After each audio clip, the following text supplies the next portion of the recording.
So today's information is going to go over a lot of the construction standards of this program and what you as the homeowners can be looking for and identifying as issues in the home, and how you can elevate your voice to continue to either seek some type of assistance from the General Land Office or the City of Houston, or what are some of those next steps that we could create and think about together to find some type of solution if there is some solution. We do know that these government programs are funded through federal money. They have certain requirements based on that federal contract that either the federal government, the state government, or the city needs to maintain some of those building standards. And so this training is important, and we're doing this training so you all can be a little more informed into what to look for. I know many of you all also invited your neighbors either to the program itself or to this training, and so knowing your neighbors, connecting with your neighbors is so important. And so I just want to say thank you and appreciate and applaud you all for being the advocates for yourselves, for your neighbors, and your neighborhood.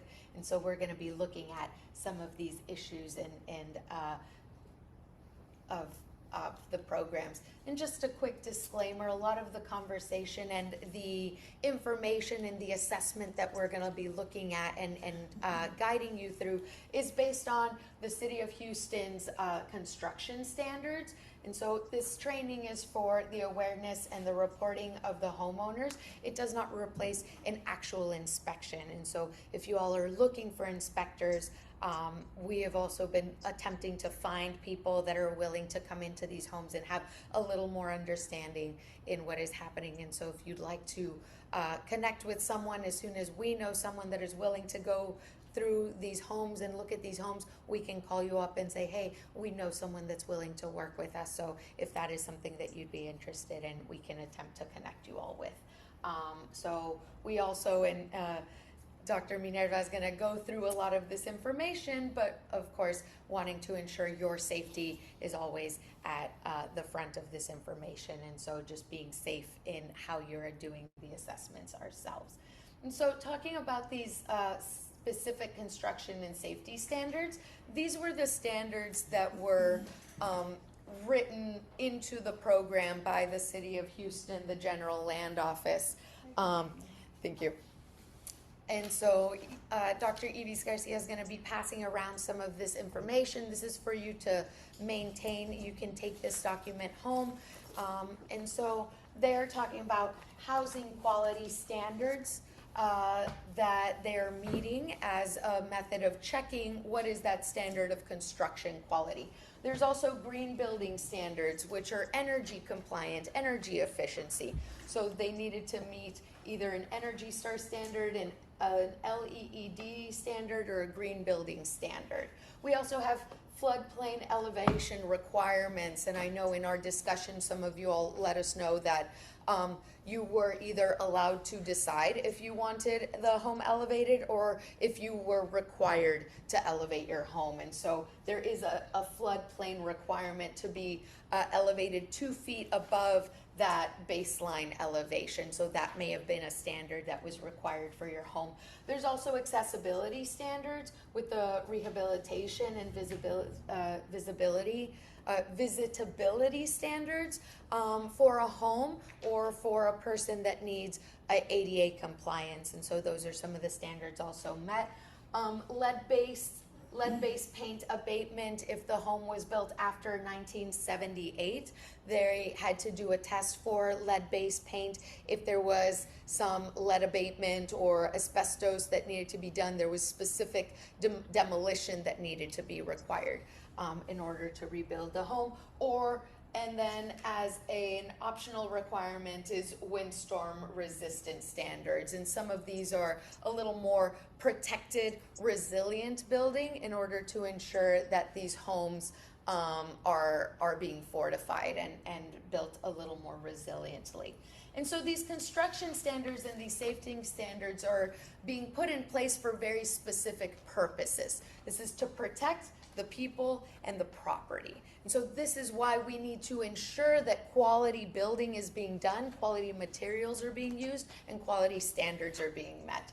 And so the baseline safety is that HUD housing quality standard. Those energy efficiencies are for energy and environment standards. That visitability standard is for accessibility, for folks that need wheelchair accessibility or walkers. Health and safety, those lead paint and asbestos requirements. We're also thinking about flood standards, wind standards, and enhanced resilience. So all of those standards, part of the guidelines, the program guidelines, and the housing guidelines. And so if there's anything that we need to look back at, these are standards that we can always tell the city, the state, or the builder that there are requirements that need to be met. So kind of keeping us at a baseline of what we're looking at and how we can continue to talk about and advocate for some of these things. So I will now pass it to Dr. Bonilla to continue our conversation. Good morning. Today we're going to be talking mainly about how can we inspect our houses in a safe way and on a very detailed way so that we can later on try to advocate for their repair or to get them fixed. So before we start, I would like you to, if you have your phone or if you're online, and also if you have your phone, please scan this barcode. I want to see what's your basic knowledge with respect to what should be done and how to be doing the assessments on your home. I'm going to give you about 5 minutes. It's 12 questions. It's not right or wrong. It's just based on your best understanding of the different scenarios or questions. Try to identify what do you think is the best option that you have within each of the questions.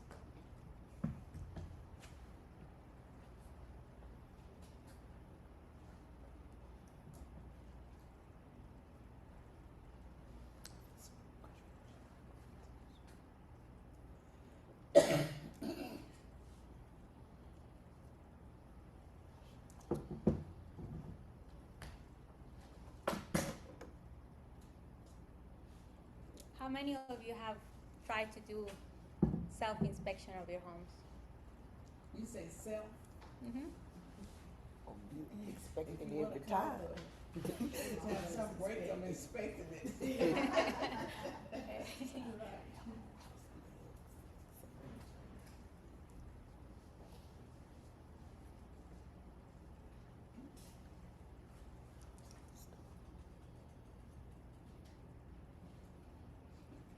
you need help trying to connect? Oh,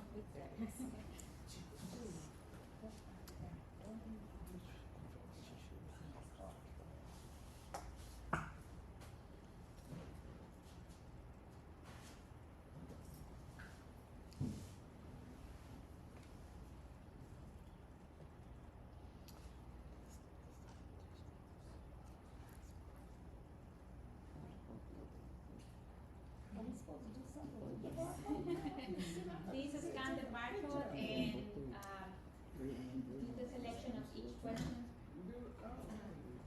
It's actually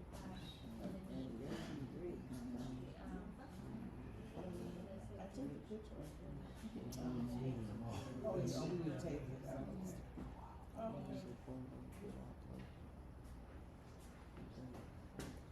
Do you need help? Trying to connect to the server? Yes, there you go.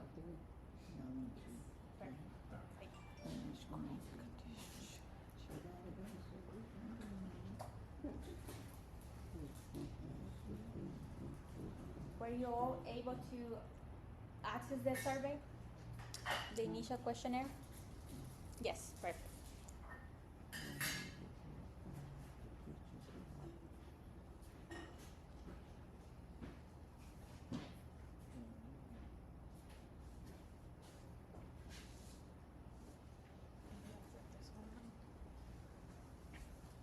Oh, hello. I'm just checking, see if like Kathy, you were able to get into this QR code. And who is the other person here? I see Motorola. Let's see. I'm still working on the code. Let me see.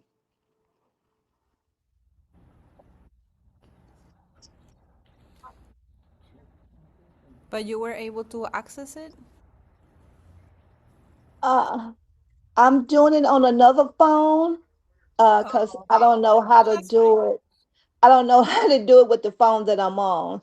So, Oh, okay, gotcha. Okay, yeah, that's good. let's see. No worries. Thanks. And then I see a person that it doesn't have a name, Motorola. I don't know what's your name, but I'm just wondering if you can put it on the chat or let me know and I can rename you here.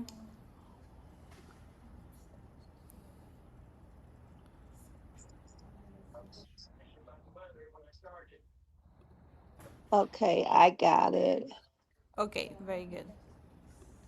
Thank you. Okay, I have a question. Now, I haven't went through none of this. I'm basically here for just to learn about the program. So I haven't experienced none of this. Yes, the whole purpose of this initial survey is just to know what's your basic understanding on the topic. Oh, okay, because this is my first time actually ever hearing about it. Yes, so don't worry if you feel like you're not answering the right or wrong questions. There's no actually right or wrong. It's just to have a basic understanding of what's your level of the knowledge on how to do the evaluation. So if you don't know, Okay, don't worry. okay, You're hon, not thank gonna you. get a grade.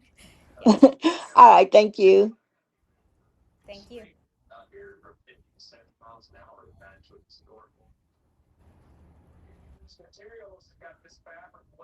Are you all halfway there?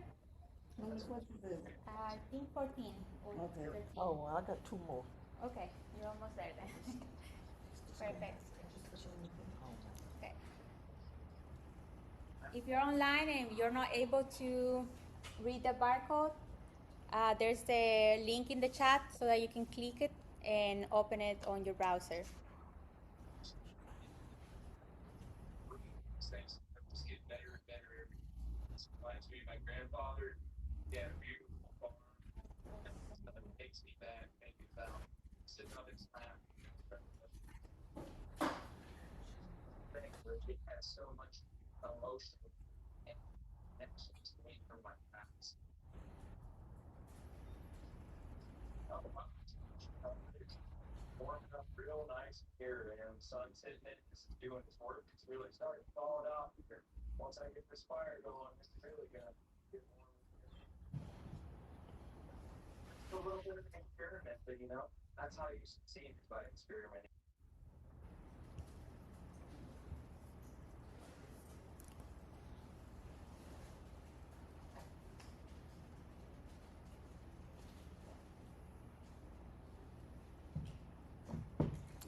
Are you all done? 22, 3? Gonna give 2 more minutes.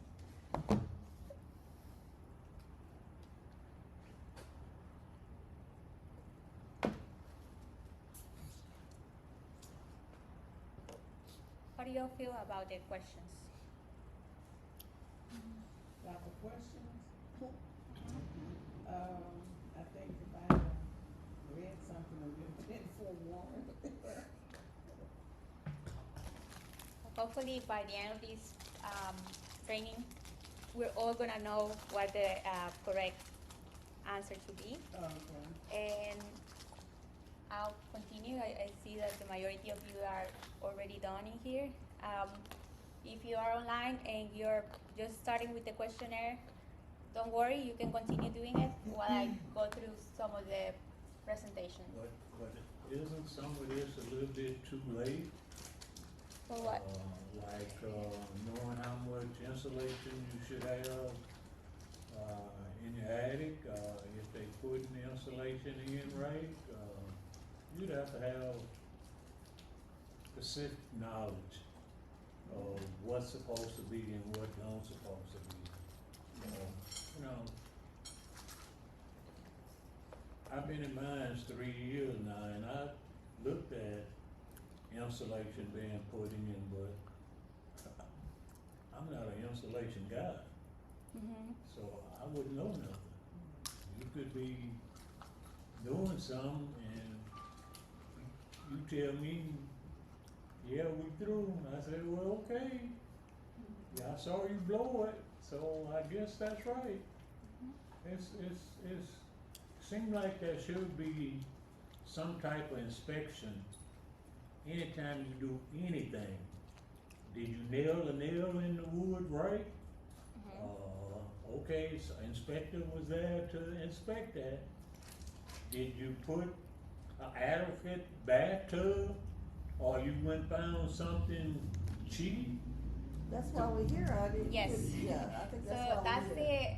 so part of this presentation is related to what we're gonna be learning today. So part of the learning is to help you identify what are the different construction problems that are visible in your house and help you determine whether that's something that is damaging your house, something that is just cosmetic, or something to worry about and have immediate action, or what type of action you can do. To get help for what you notice, or just to notice it? We're gonna go through the different phases of what needs to be noticed, keep track of, and what needs to be immediately taken care of. Those are the different part of the learning objectives that we're gonna go through. The second thing that we're gonna be learning today is how to recognize the warning signs before it gets to a very problematic point, and how do we do proper documentation, and how much it's proper documentation for us to keep track of, and the bit of information and details that we need, and how do we do the reporting. Those are mainly the parts that we're gonna be covering today. And why do we do inspections? Because we want to know whether or not, like you were mentioning, do we need to have a immediate action, or just to keep track of the current situations and then later on look for solutions. From your part of as an owner, you're not doing the inspections because you are knowledgeable on the type of problems that your houses have, but you want to maintain your houses safely. And a way to do that is for you to be able to recognize what safety is in your housing. So we're gonna be going through 3 main parts. First one is the exterior areas. How do we determine the surroundings? And some of the main areas are related to grading, drainage, siding, windows, doors, stairs, and so on and so forth. With respect to the interior parts, we're gonna be looking at how do we inspect ceilings, walls, floors, doors, and so on and so forth. And for water system, anything that is related to run faucets, to water leakage, toilets, etc. The whole purpose of this is for you to be able to see, document, and do it in a safely way. If you see something that might be potentially dangerous, please do not try to get close to the area, because then you're compromising your own safety. With respect to the safety inspections and boundaries, you need to be reporting something that is visible, that is keeping you safe, and that you're able to access it correctly. That means that if you have something that is on a crowded space, or that you're having trouble to access it, and you know that you might be in danger, like you're in heights, or you are compromising your own safety, then please avoid any type of those situations. And just the whole goal of this is for you to observe and be able to determine and document the problem. You're not here to be able to assess or have a final decision of what's the condition of your house, because for that you need experts to be able to say what's proper and what's not proper, or what's the condition of the actual problems in your house. So please avoid anything that is related to roof inspection, confined crawl spaces, unsafe attics, or any unsafe structure that may put you in danger. Leave it to professionals, especially anything that is related to electrical panels, plumbing, HVAC equipment, and anything that is out of your knowledge. And report immediately, especially problems that are related to gas, mold, stair problems, or safety, especially if you need some of the structural components to be proper for you to enter your house and exit your house, or any of the facilities within your home. How do we use the inspection checklist? Each and every one of you, and I believe online, they're sharing the link for the inspection checklist. We're gonna go through that document, and the whole purpose of the document is to be able to see what is a passing aspect of the problems that you're seeing or observing, what is a fail, and what is a non-applicable. Passing is mainly problems that we see visible, or the conditions that appear are standards, or cosmetic problems, or things that are starting to accumulate but are not on the worrisome just yet. The fail is something that is immediate, or visible and common problem that you see that it might be affecting your safety or your health. And non-applicable, those are the items that apply to the house or the area that are not out of your jurisdiction of your house. So here we're going to be looking mainly at how do we record the information, where is it located at. Your house might be different from somebody else's house. You might have a 3-bedroom room, but the layout it's completely different from your neighbors, and it's important for you to be as detailed as possible. And how do you record the information? How do you do the measurements of the problem, or the quantification of the problem is very, very important. And we're gonna go through a couple of scenarios here on how to do this properly.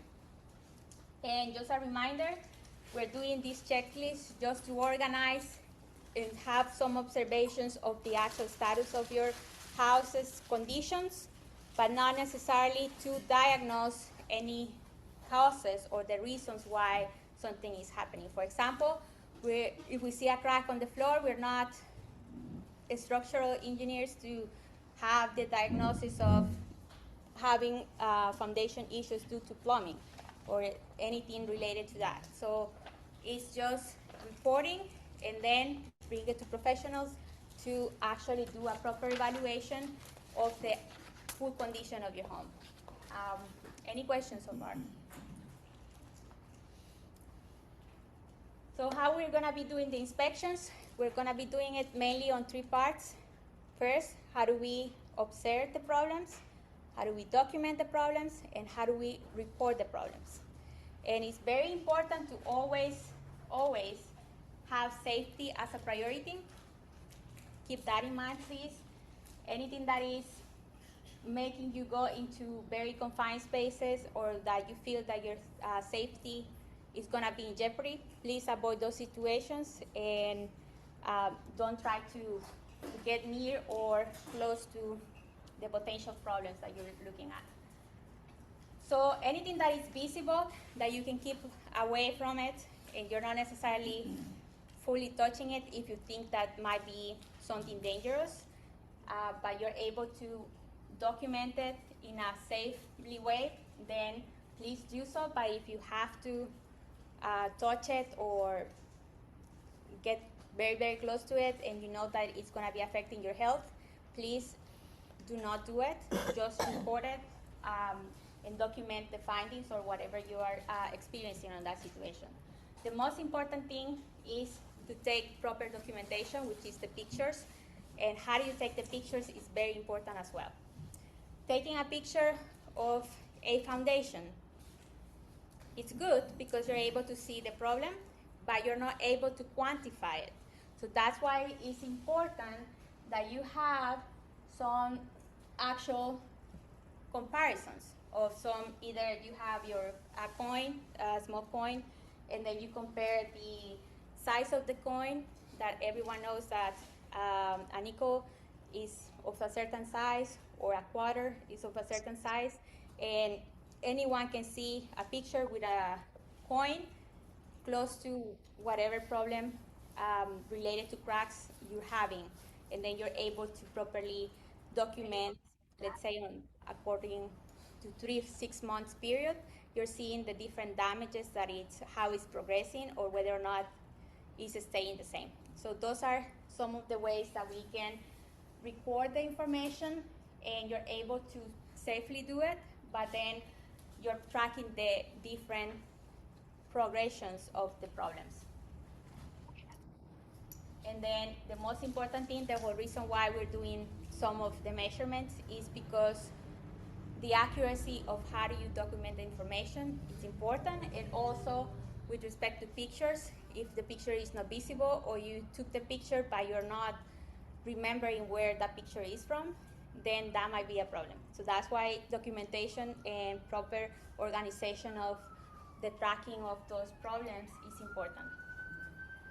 And if we have a clear picture and we know the exact location, and we keep the documentation of the exact location of the problem, and you have a proper measurement, then you have a very strong report to document findings and to easily convey that the problem is not minimal, that is actually progressing.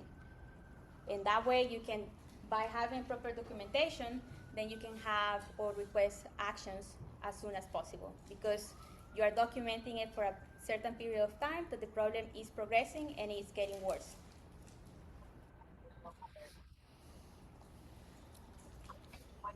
So homeowners inspection kit, what do you actually need?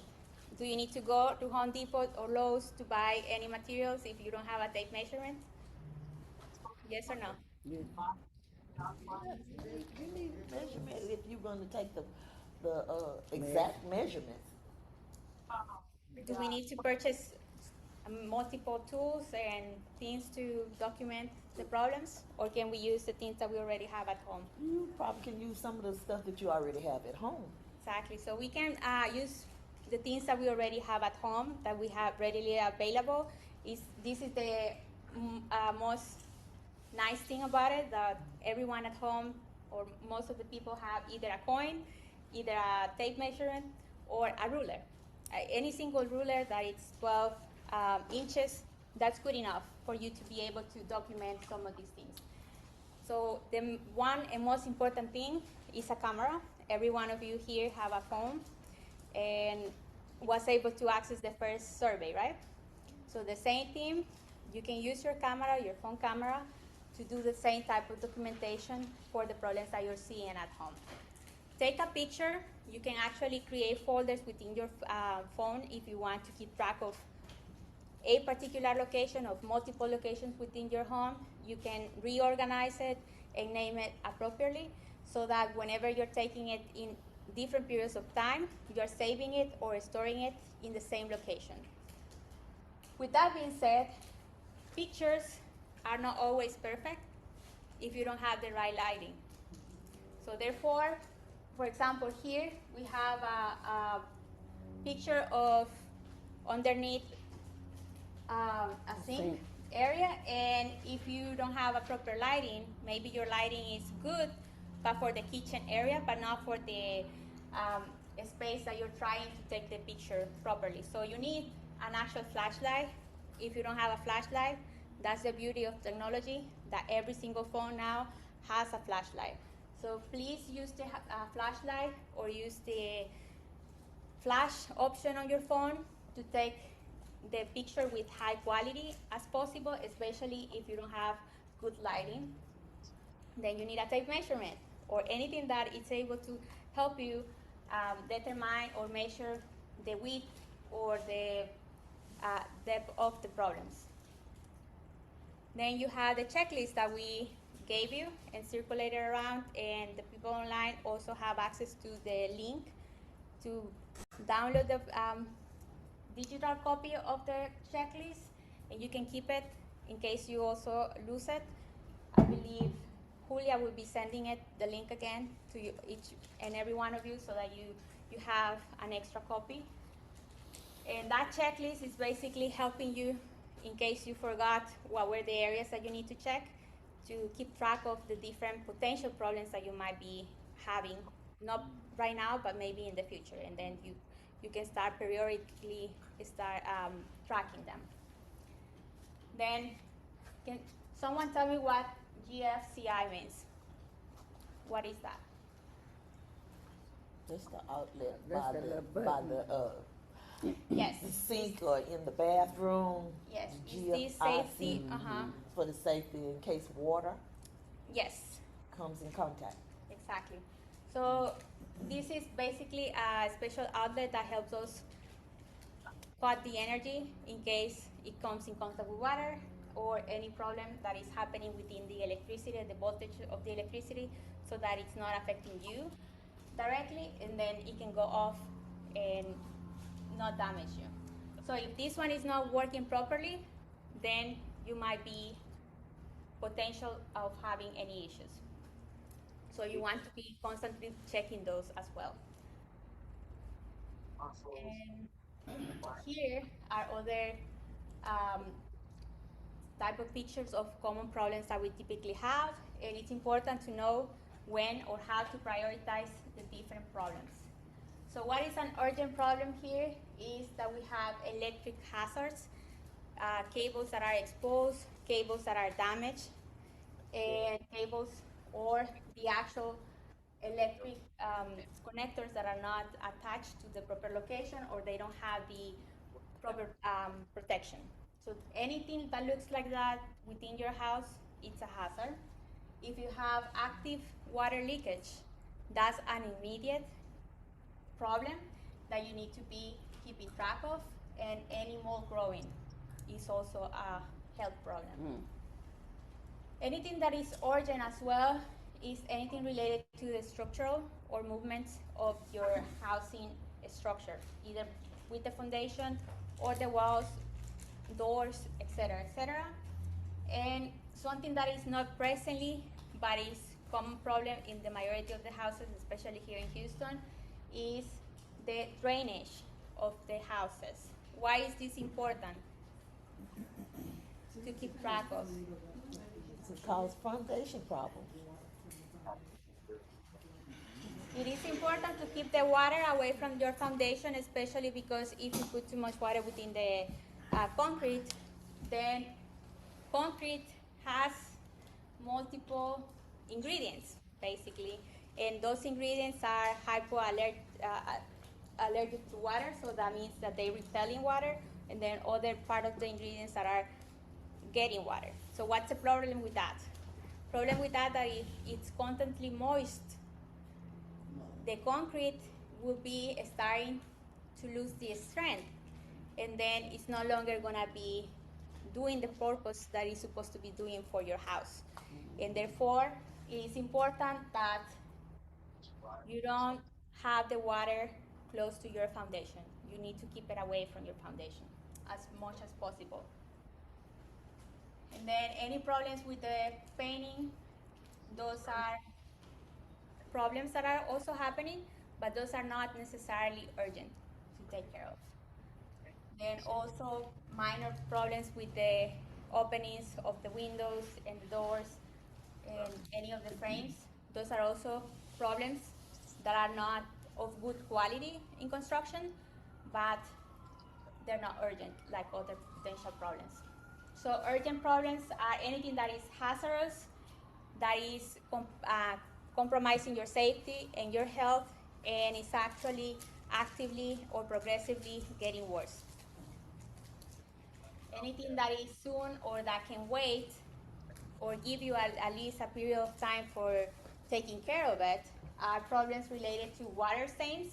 Water stains start at progressing, and then it gets worse up to the point that it gets out of control. You don't want that problem to get out of control. You can have, let's say, probably a week or so to have some of those repaired or get some of those things fixed. anything that is related to drainage. This one, it's something that is potentially going to be affecting your house or the structural part of your house. It's not necessarily happening at the instant, but it's progressively going to be affecting it. So those are the things that you have some period of time to take care of it, but do not leave it for too long, because otherwise it's going to be progressing and affecting your home. And routinary or minor problems, those are basically anything related to the quality aspects, but that are not compromising the safety or health of your home. When you're unsure of whether one potential problem or potential issue that you have with your house is safe or not, please either ask a professional to come and inspect it for you, but do not approach it or do not try to get close if you know that you could potentially have some issues or problems. So how do we do the inspections?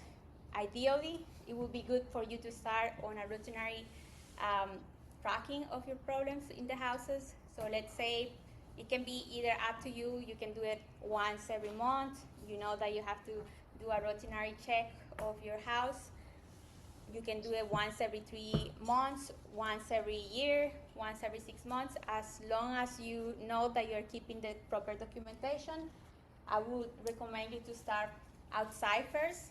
Look for the problems that are surrounding your property. Look at the lot. Look at the drainage, that you don't have water accumulating near to the foundation of your house. Look at the roof. Do not try to get into the roof. Please do not do that.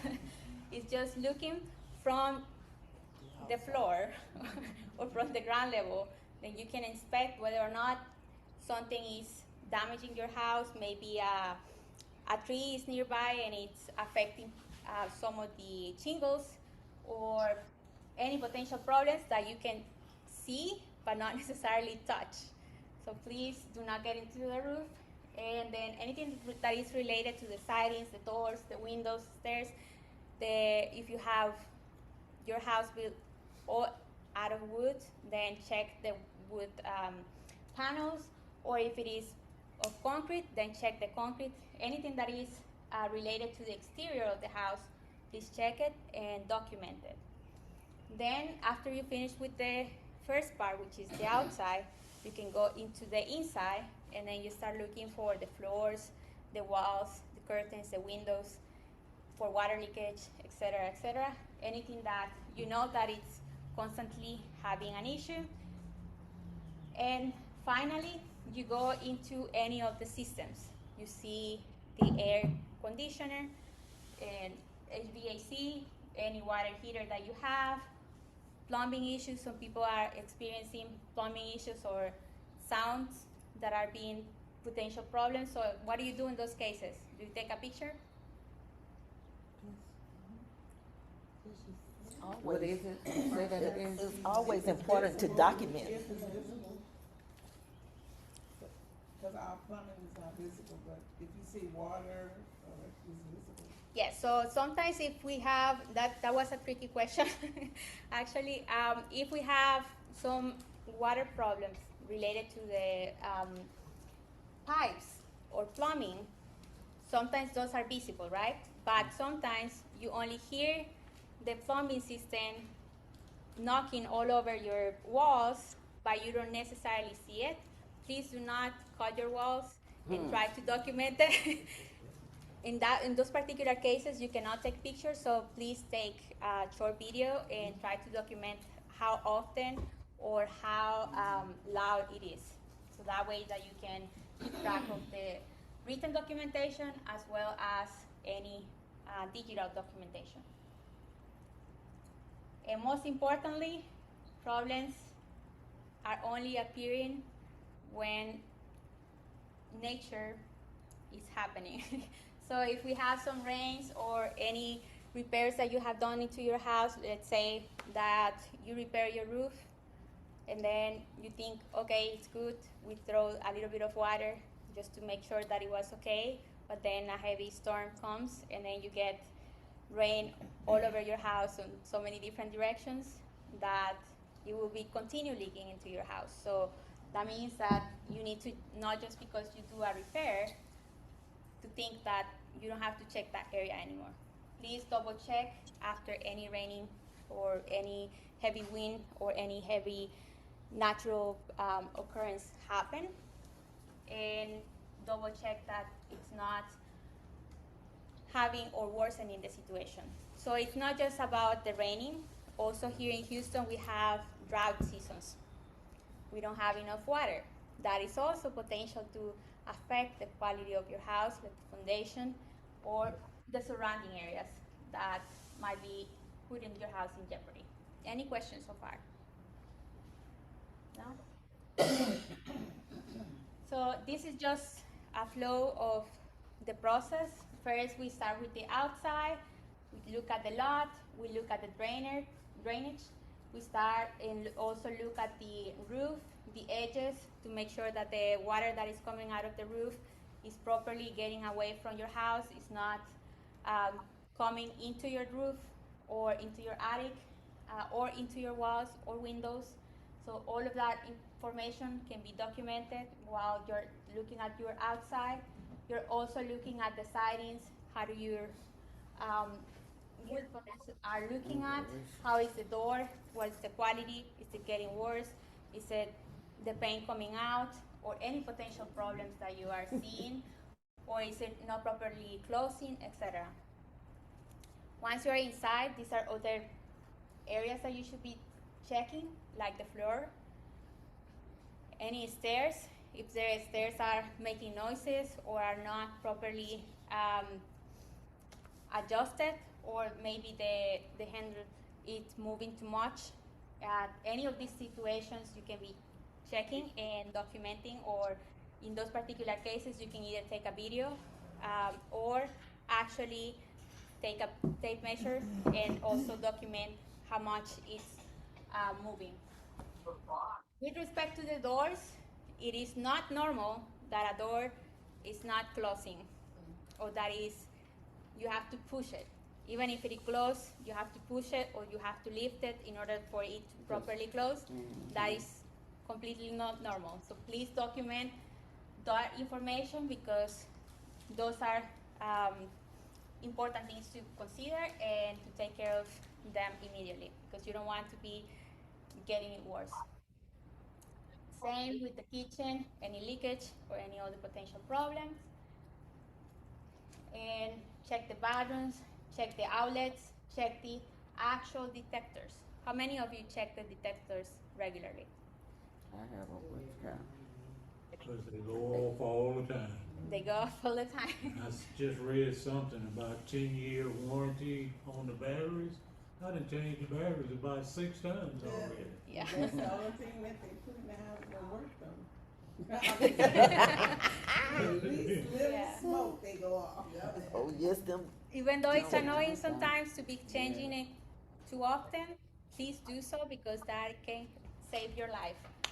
So it's important to keep them up to date. And also, if you check their life expectancy as well within their back part, whenever you're changing the battery, it also tells you how often you should be changing it.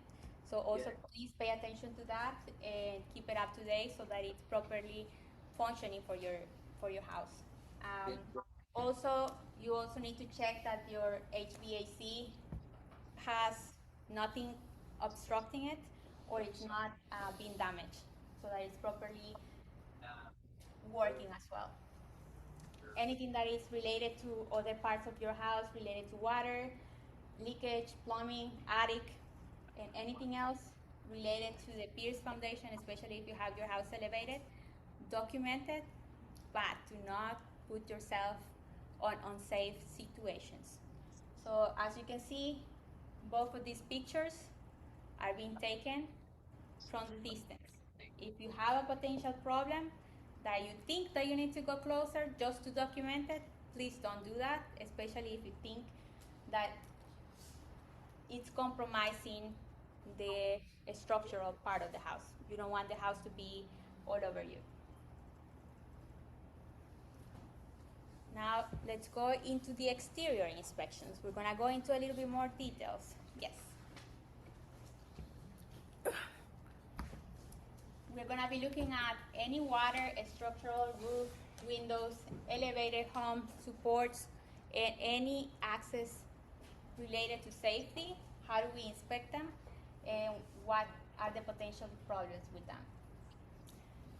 So, 4 important things. We need to monitor, we need to report, and we need to escalate problems properly or promptly as soon as possible, especially if we see progression. And how do we document that progression?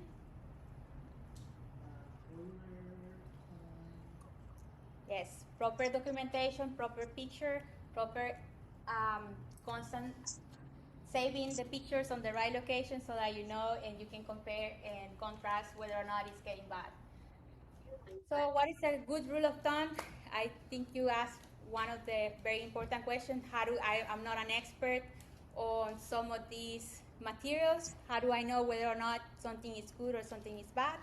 So whenever we're looking for cracks, sometimes cracks are very scary, especially if we see them on our floors or in any part of the house that we think it's potentially going to be affecting us.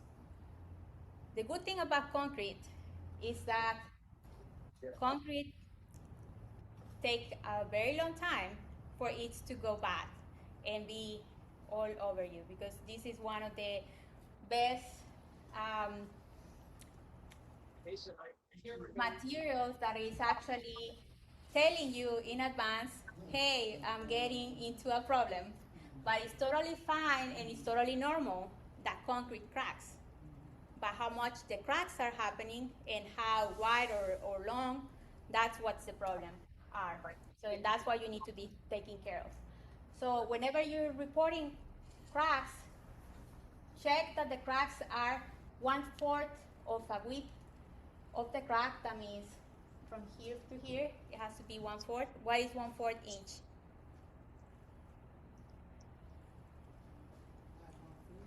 Uh-huh. Some high country here. Out here it's now 6'4". It's the half of the inch. So it has to be basically a smidge type of tiny, and it has to be no longer than or greater than within the length of 12 inches. If it is longer than 12 inches and is basically like these ones that are falling way too much apart from each other, separating, then you know that that's a problem that you need to act fast and document it properly. So this one is a major crack in the foundation. And this one, like I said, if you don't have a ruler and you're not able to properly document it, use a coin. As simple as that to track the changes or the problems. And like you see here, these type of problems, how do you do the documentation is also very important, because if you're taking the picture straight at the wall, you're not going to be able to see the displacement of the wall. So it's important for you to, if you see it, to try to also document it properly on your pictures. Also, you can step aside and so that you are able to properly see the longitude of your crack or the problem. Like for example, this one, the crack is going almost through the entire basement of the house. But this one, because it's too close, maybe it's from the side of the house, maybe it's from an actual full wall, we don't know. Because it's too close, we cannot determine or properly determine what is it. This one is not just the problem with the crack, but then what else is going on in that Water picture? leak. It's a potential water leak, right? How do you know that it's potential water leak? It's brown. There's some signs of moisture, right? What about this one?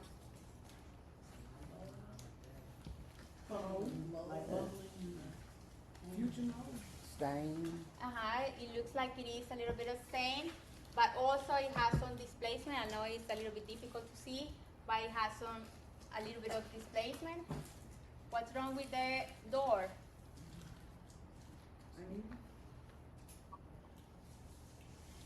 It's not adjusted right.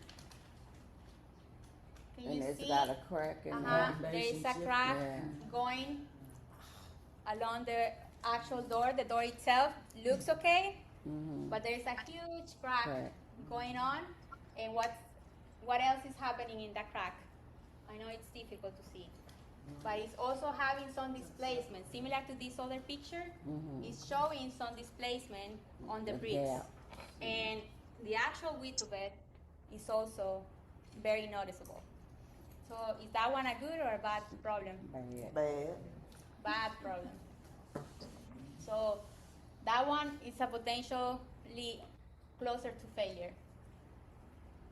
So it's important to take proper documentation. Like I said before, check the length, check the width, and also check the dates. That's easy to check on your phone. If you have a specific folder and you're saving it constantly in there, then you're able to see how fast or how delayed is the problem happening. So, and most importantly, to have a clear observation and proper picturing of the problem. So like I said, in this case, if you take the pictures straight at the wall, you're not going to be able to see the displacement. So it's okay to take more than one picture for one specific problem.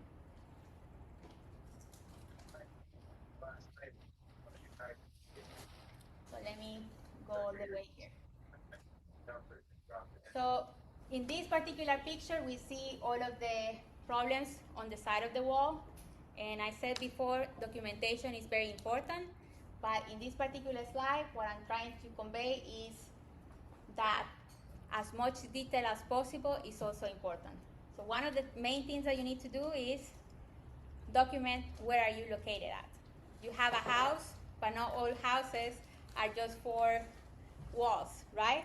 You have multiple partitions within the inside of your house or maybe within the outside of your house. So it's important for you to say the correct location. So in this example, we say the crack that is happening on the house is on the side of the house. On the right Is that side of the house. enough? No, it's on the right side of the house. Right side, left That's side. right. It would be good to say it's closer to the roof, closer to the foundation, closer to the window, closer to the door. As much information as you can provide, the better. What is the symptom? Symptom is basically what's the problem.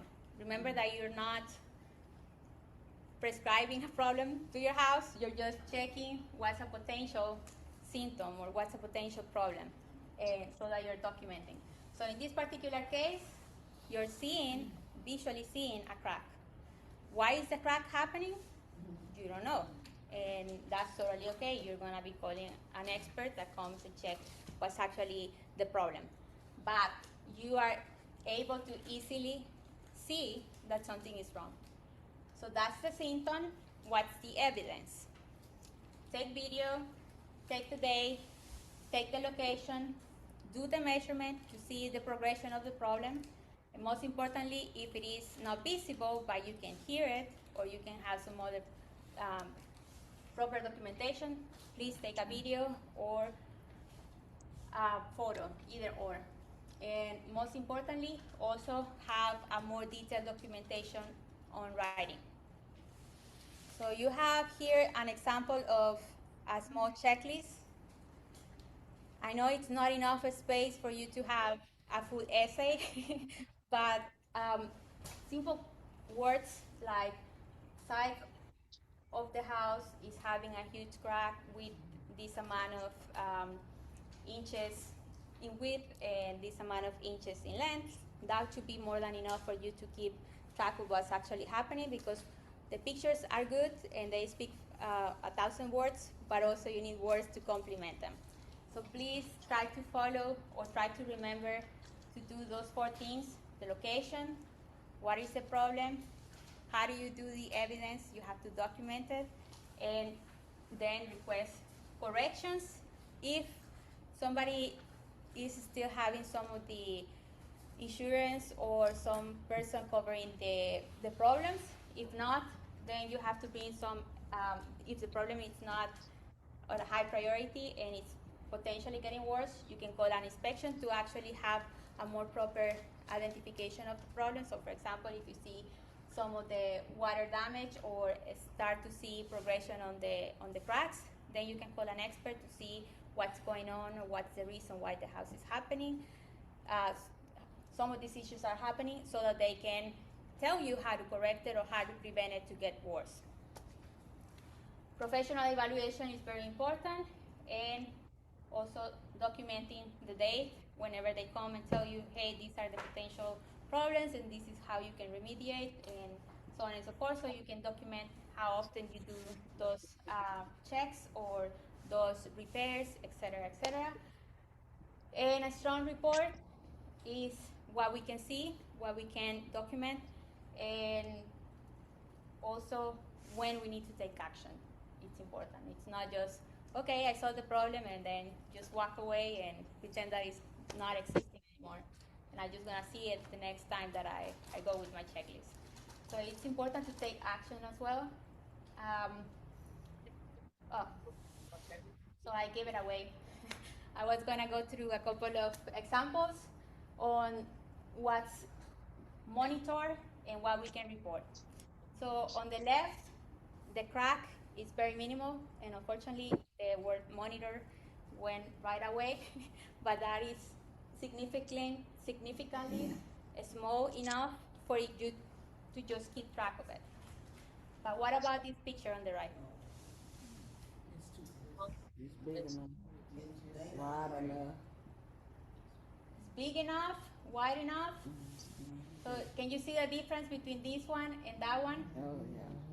Yeah. Big difference. Big difference, right? So It got worse. So this is something to monitor or something to report? Report. Exactly. So the crack is very significant and it's going all the way, and it's something that might be affecting your house and you need to be reporting.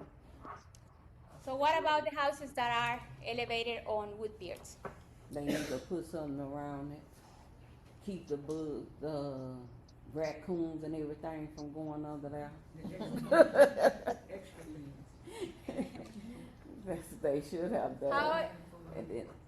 How does this picture look like? Does it look like a safe, No. proper environment to get into and inspect? Nope. Well, no, because look how that one is right there. This one? They're not proper. Yes, You see a crack? yes. What about moisture barriers? No? Moisture? Should have been flashing or something around the bottom, I would think. A moisture barrier or something like that. So whenever you're looking at your foundation that is on piers, please check on how they appear. Like, do they look good? Do they look bad? What's the difference between this one and that one? That one you is see any underneath, difference? on top of some bricks and stuff. This one's not. So this one here must have broke and they added some more bricks to it. Look like, see right here. Yes, Yeah. here, that part? Mm-hmm. Okay. So this one has a foundation that is more solid, that it has to have the proper piers have to be on top of concrete. That's the ideal. This one also has concrete beneath, Right. but the actual soil is covering a little Covering bit. it up, yeah. But it's there. But what you don't want to see is that it's covering the entire part of your concrete and it's touching directly to your wood, especially because what's happening to this one? It's getting moist. It's getting moisture, right? Yes. And what happened with moisture? Rotting. And wood It start rotting up So it's rotten. start rotting. What else? cracking. Compromising the structural And the house will shift at integrity. some point. Loses also the strength of the wood because it's expanding and then swelling, and it's also getting bad. So please check those type of problems, whether it's plumbing, even if it is disalignment, like you were mentioning, that the actual concrete itself is a little bit cracked and also it's losing some of the top part Right. before it touches the piers. Some of these problems, you can see it, but please do not get near them. Just document it and see the progression, especially this one. It looks like they actually took the picture after a rainy day. So they're able to see the impact of the water. Because unfortunately in Houston, we have heavy rain, but then right away we have very, very terrible hot days. So if that's happening too quickly and you're not documenting properly, then you go into your house foundation and then you're not going to be able to see that your piers are getting too much moisture. So that's why it's important to do it as close as possible as some of these changes are happening, so that you're able to document it properly. And like it says there, please do not crawl under unsafe areas, especially if you have some concerns related to your structure. So a proper way to do it is you are on your house all the time. If you see that the flooring of your house is having some bouncing or some potential problems with the structure, then you know that it's there. Probably within your pictures, you can also circle or show the damage. You can zoom in. Let's say that this is the part that you, on the top of the house, think that is having the potential problem. Just document it and say this is the area that is affected, and do not go underneath the house. What if you have it on foundation and you can still feel the bounce, but you can't take? Then go outside and see for cracks, visible cracks that are on the side of your house. And that's the type of documentation. Sometimes, especially here in Houston, the problem, I don't know if you all know, but Houston is sinking half an inch every year. Yeah. Oh, yeah. Yes. Is it good to be under there? I know somebody made theirs out of man cave. I'm for real. Yeah. So houses are sinking, and most of the time, because we also have soils that are very expandable, that are, if you put too much water, then it's soil. But if we have drought days, then it becomes powder, almost powder, and it's bad. So those changes are affecting, unfortunately, the foundation. And in some cases, because of the swelling and the changes on the soil, sometimes the erosion happens underneath your actual foundation of the house, and then probably, that's why I said check the outside of the house, because probably that particular area is losing the soil underneath it, and it probably has some visibility of the problem from the outside.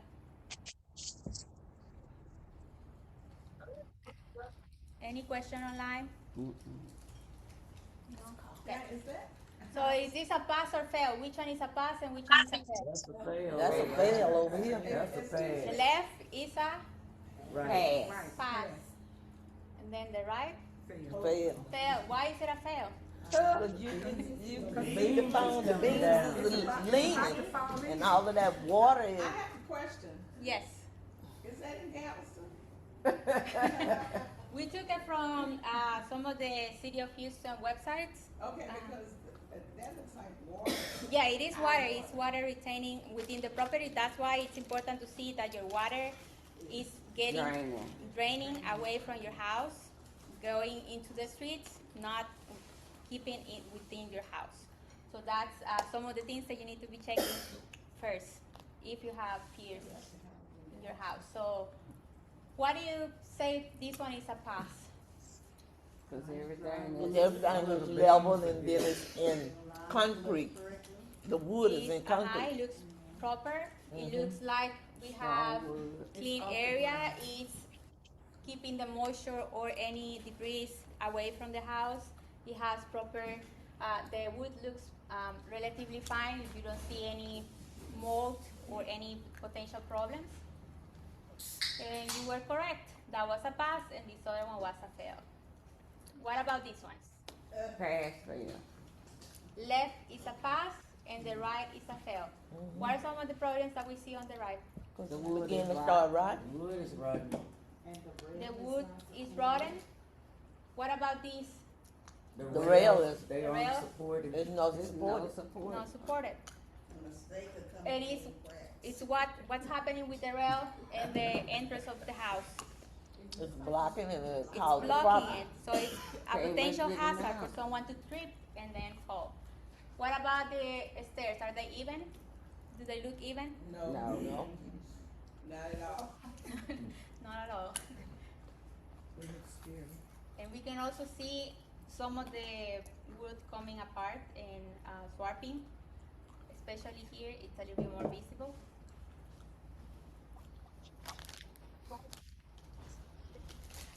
So now let's look at the level, well drainage, and no debris or trip hazards within your house property. So this is important because any potential hazard is not just affecting yourself, but also the healthy of your foundation, of your roof, or your walls at all. So we're gonna go also into pass and fail. Please tell me which one is the pass and which one is the fail. Left is pass and right is fail. Yes. Why is the right fail? Because it's exposed. What is exposed?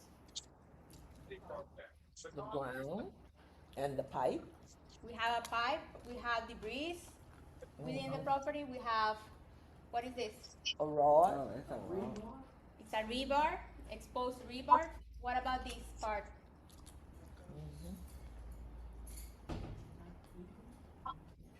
Oh, that. Someone said it. What's the Harvey? You can trip over it. Yeah, it needs to be completed. Yeah, it's Not that complete. actually it's going to the probably to the garage area. So it's turning around, but you have some exposure. You have some soil going away from the. Coming away from the. Exactly. Yes. Are they finished with that? Not necessarily, but also you see some houses that are finished and they're not being taken care properly, and then they get into a bad situation. And it's not just a hazard for the owner, but also, People like you see here, the not having proper drainage, it's getting all of the soil away from the structure. And that is not just happening here on the sidewalks, it's probably happening around the house too.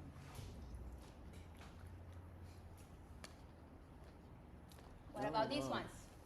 Fail. Static water. Fail? That one has I'll a let- where no the water drain, look like goes the out to water the drains lower toward the level, house. And that one is just sitting there, it's level where the water's not able to move. Yes. And that one is directing the water. What about the slope? The slope is is on running the the should water be to on the- the other Even side. if it's going that way, the other one needs to be going the Exactly. opposite way. So- So that it could be a drainage, yes. Yes, you need to make sure that the actual foundation or the soil that is near to your foundation is also having a little bit of slope so that it's taking it away from your house. Even if the area is floated, then it's not staying too much time near to your foundation. So it would be good to have a slope in this area and a slope in this area so that if you have some water retaining within your property, it's not closer to your foundation. Right. Cause that's big enough to put a cup, is that called a culvert, that's deep enough where they could dig a culvert, put there to direct the water. Mm-hmm.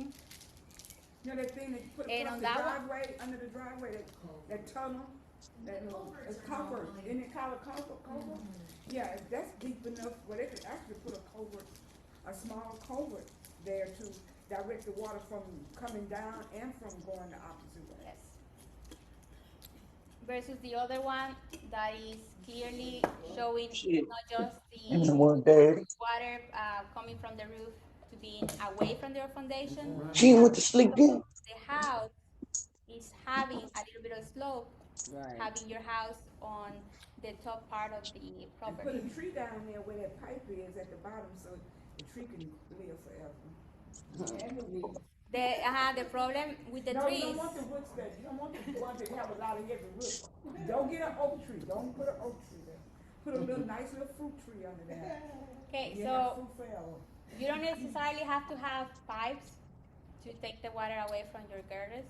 You can also have Trays. some of these Yeah. to take it away from your property. As you can see, it's not necessarily that you have grass touching or being near to your foundation in order to be safer. As you can see here, you also have some exposed soil versus this one, but what's important is that you're actually taking any potential water away from the foundation.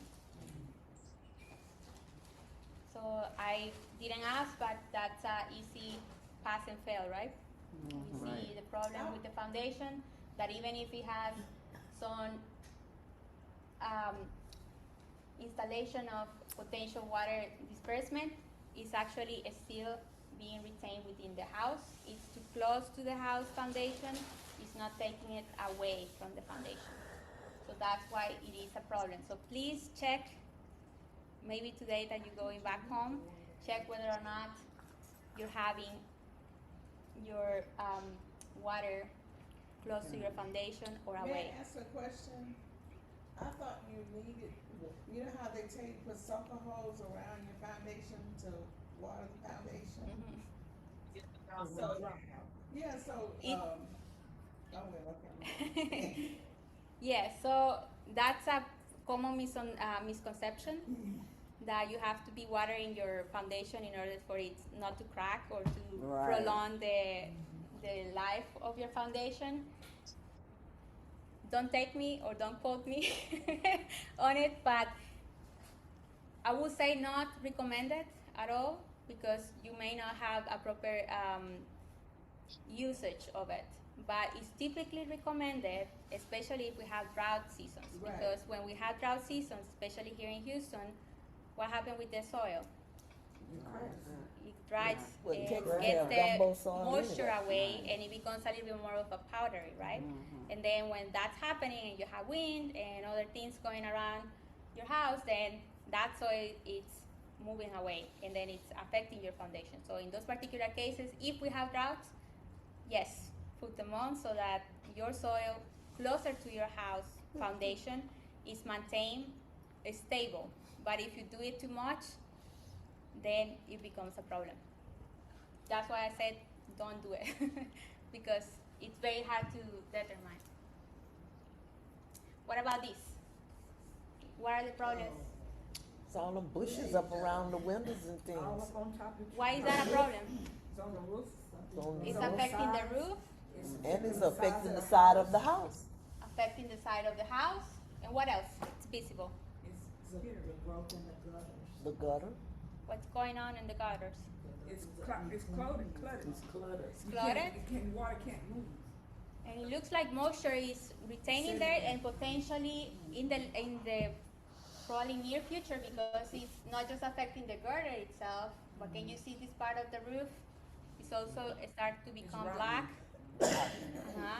So it's not just rotting, it's also producing some mold. And then that's a problem, especially if this is a bedroom and you're sleeping there, then your walls might be already compromised. Mold. But for them houses be so high, how can you get up there and clean those gutters? You have to hire somebody. You have to hire someone. She say, hire somebody. No, most definitely. So please, if you have trees closer to your house, I know having shade is important, but please make sure that it's not touching your house, or even with some winds, are not getting close to your house. Especially if you have trees that are constantly dropping some of the leaves, then it's gonna be clouding and also damaging your house. Get that little soften to you and cut it down. So as you can see in this picture, Yeah. if you have a tree, it's not just poking your roof, but it's also affecting your roof and The gutters. gutters as well. And Yeah, because And the of drainage. because of the weight that is on the house, affecting on the house, it's also damaging the whole purpose of having the gutters and the water dispersion. So that one is a clear fail as well. And I think I have one more. I know it's easy to see what's the pass and fail, but tell me what's wrong with the fail. The window is The separating. The wood is It's rotting. No more. Right You now. only have enclosure number one. There's no enclosure. No enclosure? Because of the level of the boards, and they've been compromised so much Yes, until you can even see the mold that it's starting to generate. So anytime that you see and start checking your house and checking the connections between the windows and the frames, check that there's no gaps or separation. Sometimes it's not that visible. You would think, hey, it's just paint, but that is progressively getting worse and probably getting some of the water into your house, into your windows. You're not seeing it right away, but then it can get as bad as this picture. And this one, you're not seeing the problems that are within the walls of the house.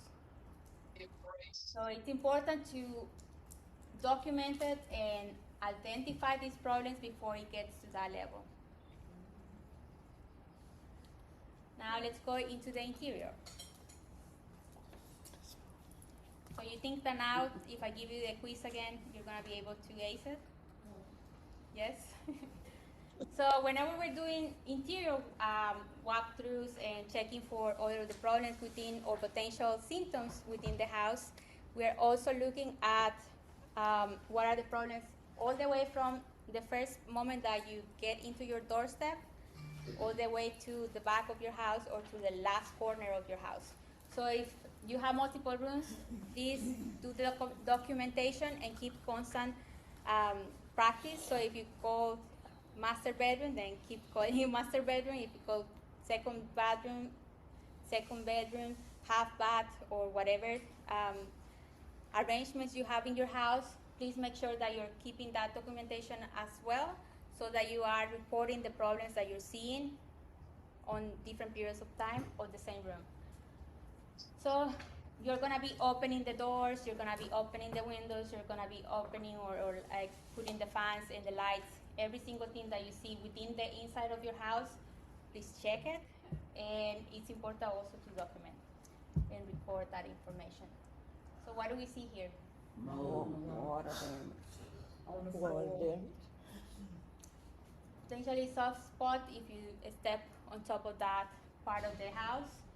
Then you see clearly damage to the wall. And the border looks pretty good on the floor. Yes. So what can you do with that type of problem if you see something like that? Oh, you have to Take a picture of it and report it. Take a picture and report it. Could you get a knife and open the wall? No. No, right? Please stay away from that. That might be affecting your safety and your health. So please just do reporting. As you say, take the picture, take the proper documentation on how big the problem is. If you have the ruler, then you can put it nearby and so that someone can see the size of your window, because this window might look big, but in reality it's probably very tiny. So if you don't have any measurement nearby, then it's very difficult to see the gravity of the situation.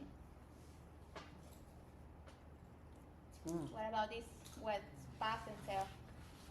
Foundation must have cracked or something on the floor. What is the problem with this flooring? It's all cracked up. It's separated from the It's floor. like it was well So if you're watered. going back home and this is your house and you have to report it, how would you be reporting it? Take pictures, write Take down pictures and What write would you down. be writing down? where it's located at, Uh-huh. what's going on with it. The floor is separated. Don't get close to it, cause it might Right. fall in. Okay, so you're gonna be talking about the separation of the flooring. You're also gonna be talking about this looks like a potential water damage. Potential. Or any other If potential it's problem. raised, So it if might you be know what moisture happened or what the underneath the bottom situation there, coming up. document that, and so that the more information you have, the better. It was cheap before they put it down. So Exactly, no more severe. Hello? yes. Is there any question Hello? in the chat? No, we was making comments. Okay. So what's Oh, the wow. problem in this picture? Crack. Cracks. The house is shifted. Unlevel. It's a shifting. So it probably started either here or there, in either of Went those right. locations, and it was probably tiny. But then you're seeing that over and over and you're not paying attention. That's why it's important to keep an alarm on your phone and track it regularly as possible, because without paying attention, you don't see how fast or how slow it progresses. But once it gets to this point, you know that you have serious problems. With what? Your foundation. Most like the foundation. Foundation. We don't know. Remember? Yeah. You are No, we not here don't know. to The house shifted, anything. Could just be sheet. to diagnose the problems. We are here to Yeah, report yeah, the problems. could be sheetrock. So we are not sure whether it's a foundation or a structural problem, but we know that something is going on, right? Right. So please document it properly, and what's important here? Where's located Taking pictures. at? Pictures, Size. Where's Location. there? location, Will a penny go into that crack? the magnitude of the problem.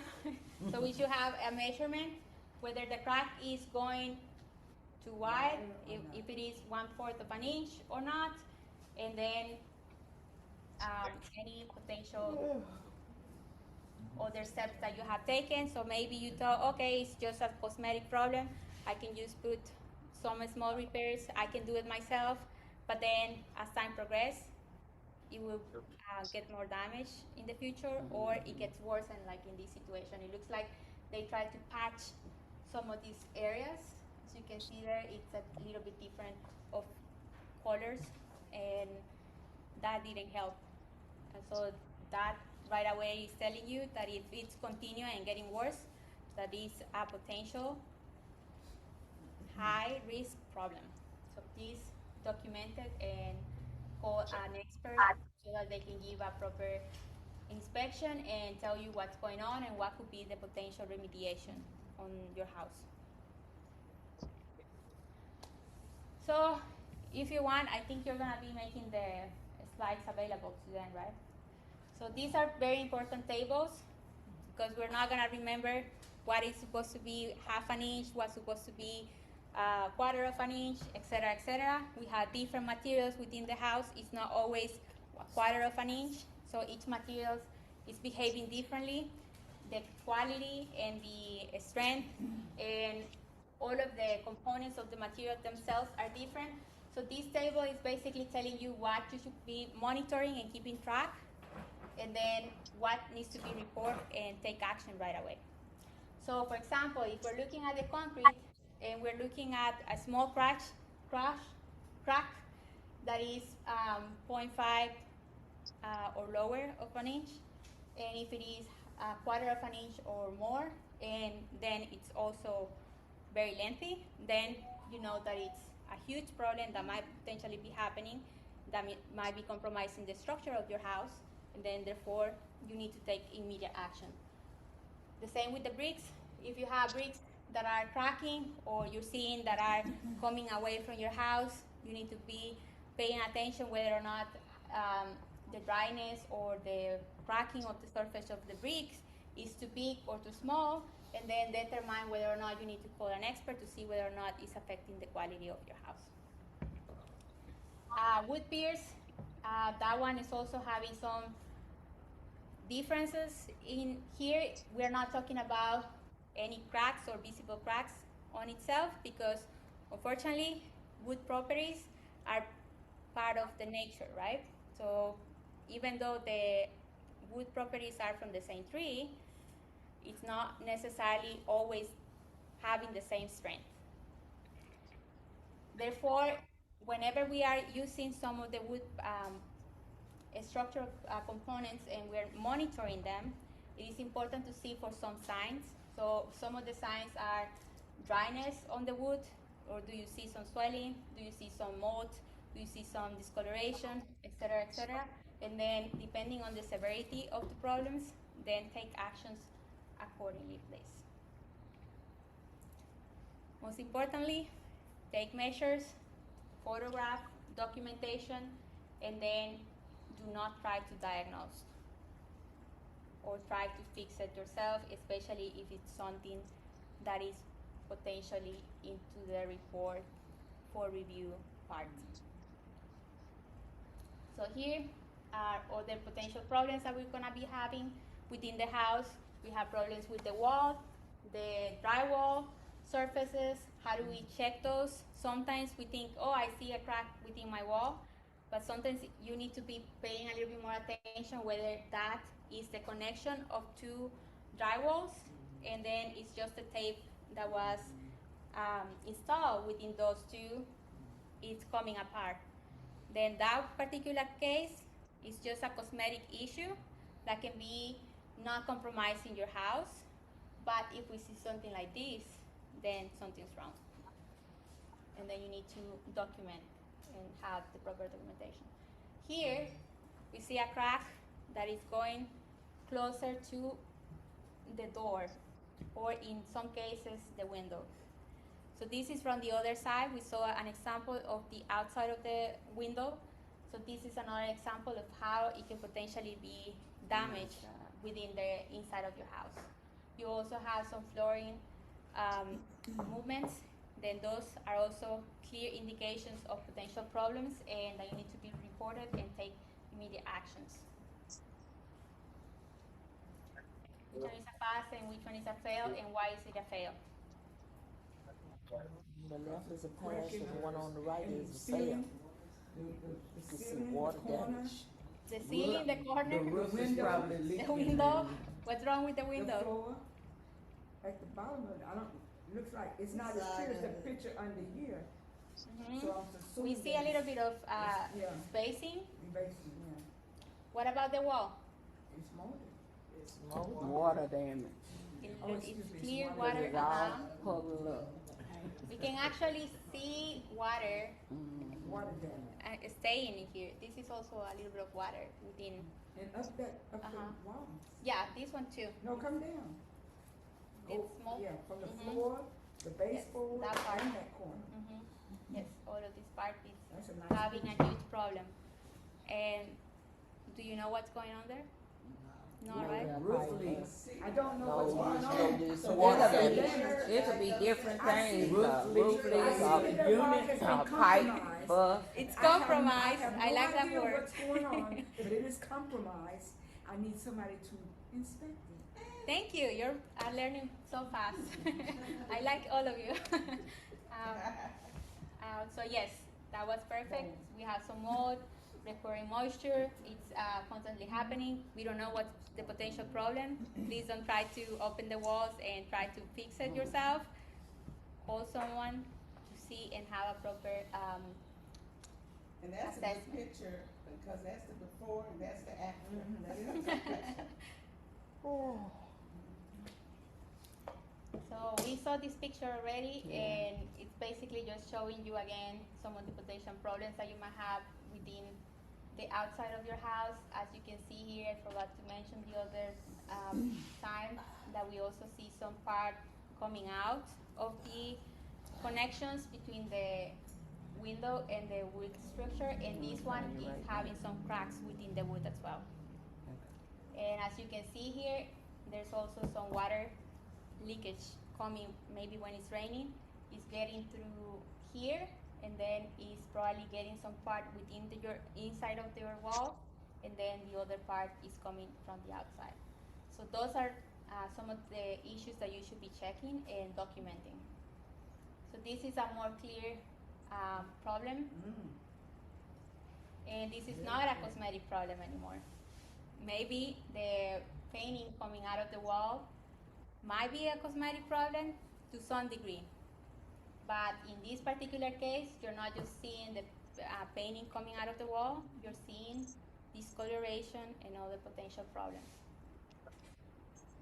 So what is a cosmetic problem? So You said what is a cosmetic? yes. Something nobody wants to Discoloration fix. and Something you can And paint paint. over. So And minor problems that might be happening with the quality of the material, for example, they probably put the nails incorrectly, and therefore you see some chips coming out, but it's not necessarily affecting anything else, or that some paint is coming out. But if you see recurring cracks stains that are happening, like in this particular case, then that's something to concern about, and it's reportable. We need to be reporting that. Now let's go into the kitchen, outlets, etc. So here, this one is a very visible problem with the kitchen leakage, but sometimes this is the extreme case when you have a major water leakage. Sometimes are not necessarily visible, especially if we put some stuff underneath our sinks. That, unfortunately, means that every time that you do your checking, you can easily remove some of your stuff that are from underneath the sink and make sure to check whether or not they have some moisture or they have some water. If they don't, then still try to touch the pipe and see whether or not it's leaking. Not necessarily the entire pipe, and you're gonna be going and inspecting around, but you can see the connections between them, and then just check whether or not it's loose. Sometimes you can easily move it, and then it's coming apart, and that means that it's not properly adjusted, and it's potentially having some leak. So this one, the outlets are very important for ensuring your safety, but the outlets need to be properly functioning. So it's important that either you purchase one of these small equipments. Those are probably, I think, $25 in Lowe's or Home Depot. Or if you have some friend that actually has that equipment and they can lend it to you, then use it. If not, then you just plug in an electronic and see whether or not it's properly giving you some of the electricity. And if it's not, then document it. You can also, if you have this type of outlets, you can click on the buttons and reset it, and then it's supposed to be working again. And if it's not, then you have problems with some of the electricity or the appliance. That might be potentially hazardous for you in the future. Same with the bathroom inspections. We're going into the vanity or the cabinets that are underneath and check for any potential water leaks. And all of these are similar. Sometimes are very visible, and sometimes you're just checking and trying to see whether or not you have some problems that might not be visible, but you see that are progressively getting worse.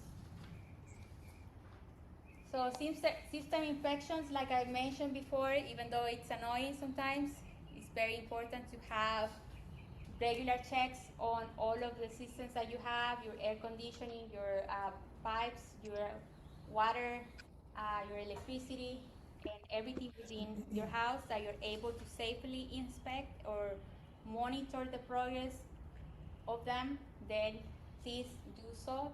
And the checklist, if you see, is going in the same order as I'm going through the slides. So in case you forgot this training, then you will be able to remember, okay, so now I have to check my pipes.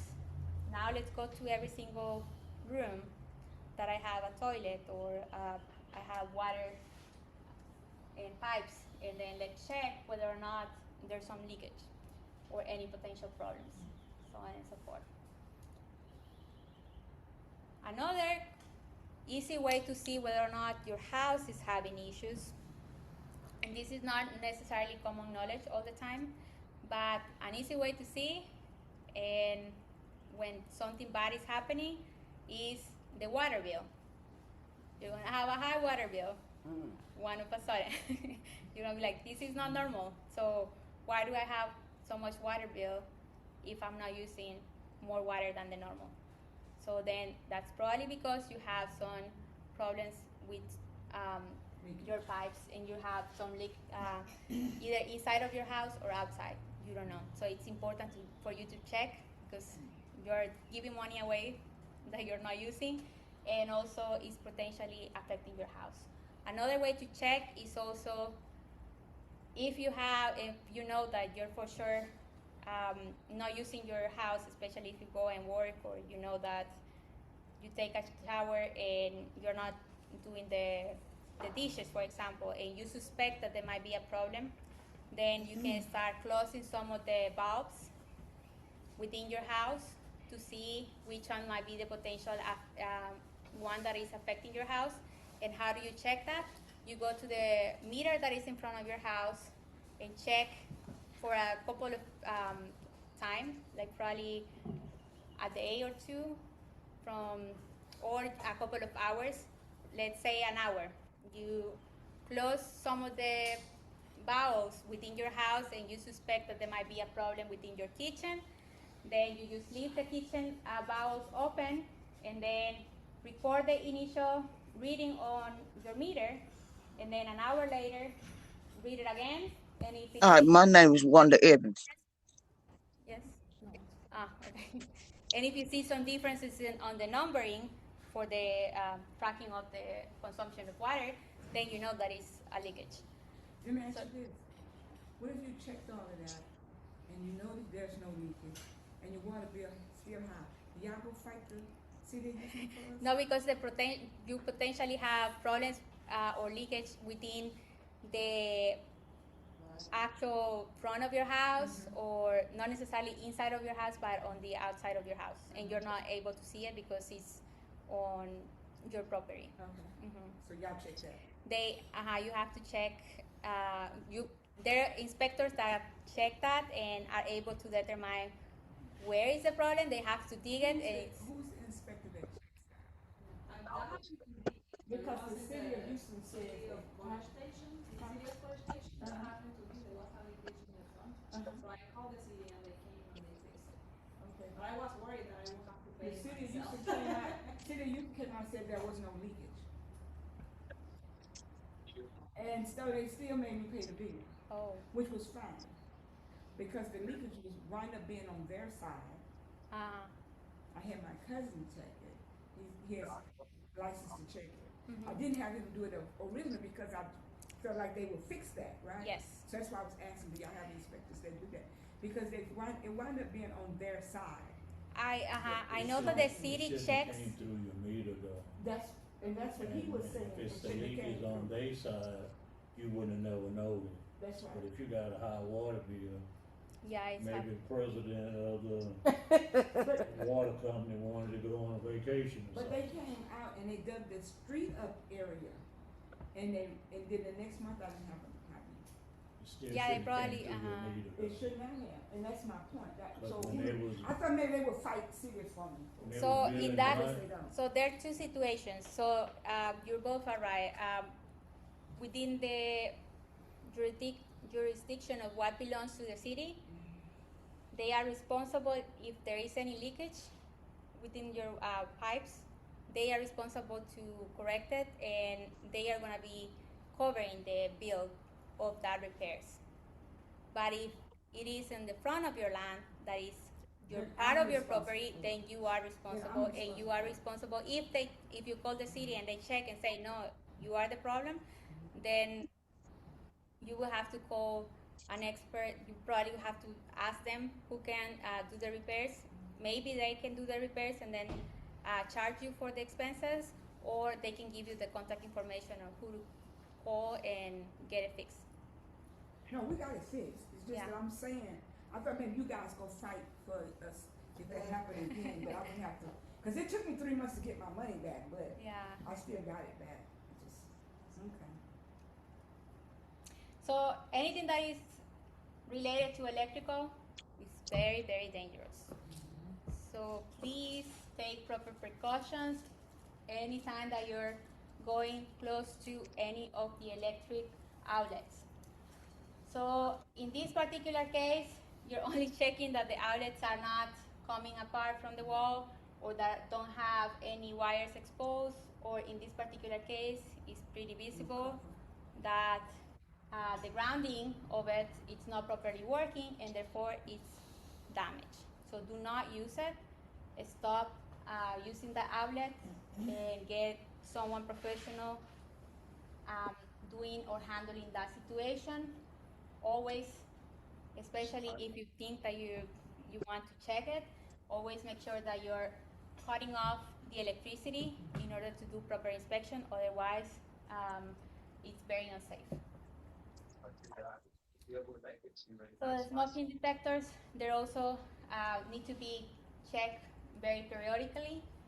And missing or not having the detectors just because it's your house, it's not required. No one is necessarily going to be checking. That doesn't mean that it's safe not to have it. So please change the batteries as soon as they go off. I know it's annoying that it's keep beeping, but it's also for your own good. What is this? It's a water heater. What's underneath it? Water Fan. main. We catch the leakage. Yes, so it's catching some Line, I guess. potential water leakage, and you need to check all of your units. Remember that was one of the last part of the That's an inspection ad. checklist. You have to be checking whether or not it's rusting or acting out of the ordinary, that any of the pipes that are exposed are leaking, or you see more problems within it. One more question. Yes. About the hot water. Why are they putting the hot water heaters in the ceiling now? I mean, do they really expect for seniors to go up to the ceiling and check that? Space. Yeah. You put it downstairs, that occupies space. It's and related that's to space and cheaper it's to not. put it up there in the attic where In case somebody go check. Mm-hmm. Save it all. It used to be more convenient to have it outside. They used to have my son. In the I just garage. thought That was a good question. So anything that is related, anything that is related to any leakage, any potential gas smell, please don't open and try to get a fire, and especially if you have some smell of gas, try to cut it off to reduce the exposure, and do some ventilation within your room while you get it fixed. Otherwise, that might be compromising your safety. And those problems need to be taken care as soon as possible. So with respect to the HVAC, the performance of them is very important, especially in Houston, that we have so much heat, and you want it to be working properly all the time, and keeping the life cycle of it as much as possible. And proper way to take care of it is by not having any objects clogging it or damaging it. If you have trees or things going within the units or too close to the units, that might be getting moisture or getting affected. So please make sure that it's on a very level and clean environment, and that you're constantly checking, especially for any debris or any problems that might be surrounding it. And inside of your house, every single house has some of these. What is this? Your vent. Vent. Filter. Yeah, the filter. How often do you supposed to be changing your 3 filters? months. 3 to 6 months. No, I do it the every 3 little- months. Those are every supposed to 3 be changed months. every month, but the ones in the ceiling supposed to be changed every 3 months. Yes, it actually depends on the brand. Right. There's some brands that are more than Last 3 longer. months, but the majority of them are within 3 months. That Yeah, you were that's correct, the one but I do every double 3 check months. within the brand whenever you're purchasing it. It tells you All the this is time. good for this amount of time, and a good way for you to check or to keep yourself reminded. Write it down within the board, and write when was the last day that you change it, and then put yourself an alarm and make sure that you're having a clean vent by having the the filters changed properly. But the filters on its own shouldn't be the only thing that you're checking in that area. You also need to be checking that the closure of it is also Clean. dust free. So please clean it so that you are ensuring that you're not breathing those particles. What about the attic? You should go into the attic and report what's going on in the attic. I ain't going up there. Somebody should. You need to be safe. Yes, you need to be safe. So, if you feel like you're okay getting into the ladder, you can do so. That's up to you and how do you feel whether or not you're capable of doing so. But please do not get into the attic and start walking because it might be very dangerous if you don't know how to properly walk into an attic. So leave that to the younger people, your kids, your grandkids, or anybody else that can come and help you do it. Do a proper report, but also make sure that they are taking proper safety precautions. If they see that something might be dangerous, they can take the pictures and the proper documentation of the problems right away from the stairs. So one of the things that you need to look into the attic is to ensure that the pipes that you have that are coming from the kitchen, the bathrooms, and any of the laundry appliance are not staying within your attic. They need to be coming out of your house. They need to be going out of your house. So sometimes that's a potential problem, and unfortunately, some contractors don't do it properly. You will see those pipes on the floor or on the attic, and they're not necessarily connected. So it's important that if it's happening, then make sure that whoever is checking the attic is documenting or checking that this is within the appropriate standardization, and that no leakage or no water damage is happening within the roof or within the some of these wood exposed here.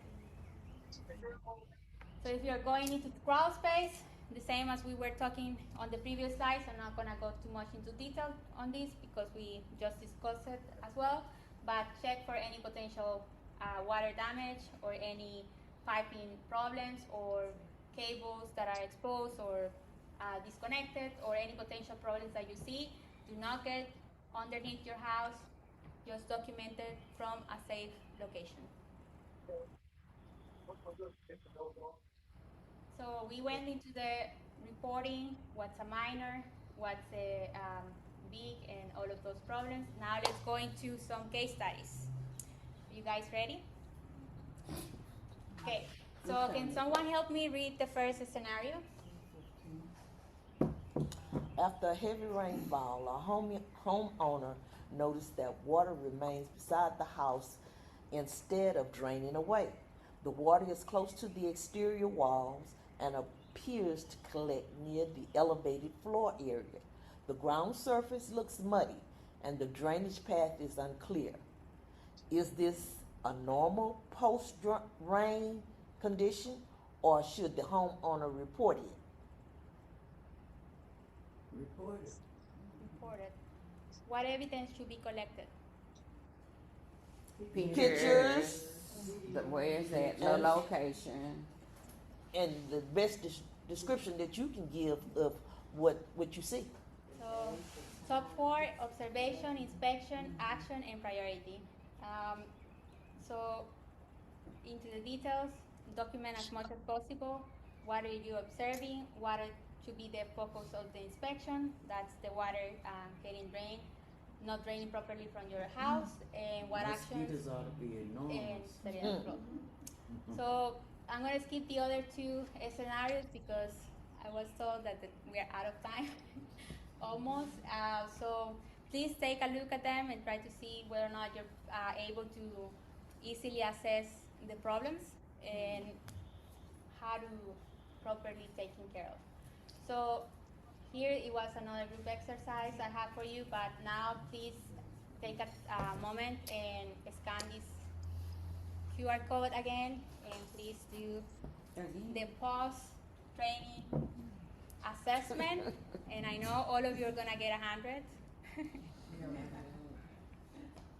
because you're very good on the participation.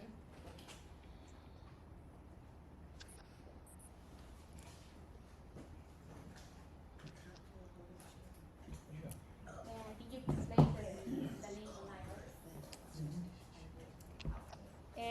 those that are joining us online, we're gonna be dropping the link on the chat in case you're not able to properly read from your phone the QR code. For some reason my camera is liking your face. Do you want me to get closer?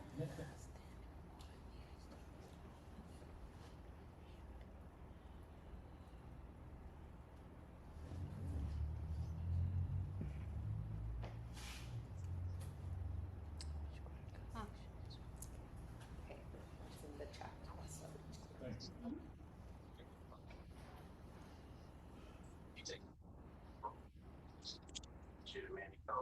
Can stop the recording.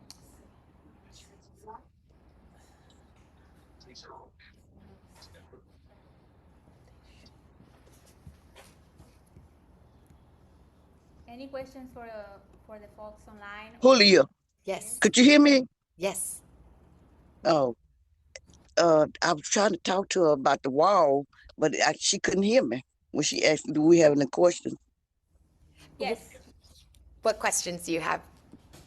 Okay, I see, what you call that? Oil coming through the wall, and I don't know what that is. So her paint, there's like, it looks like an oil stain that is kind of coming and seeping. It's not water, but it's just a weird stain. And so she says, Grease. yes, it feels like a grease stainer, and it's just like a random spot in the wall. Is it in the kitchen? And it's all over the walls. All the walls. She thinks it's the paint. The type of paint that was used and now is seeping something. It's a chemical reaction, but not necessarily related to the paint. It's the paint reacting with something else in the environment.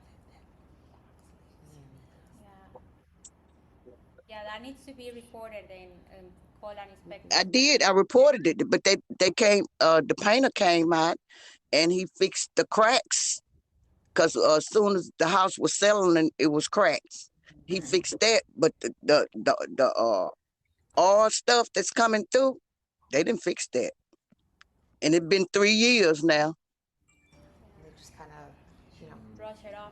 yeah, they painted or they filled in the cracks, but the paint is still the issue. Do you have the details of the type of paint that they use for your interior? Only thing I could do is go to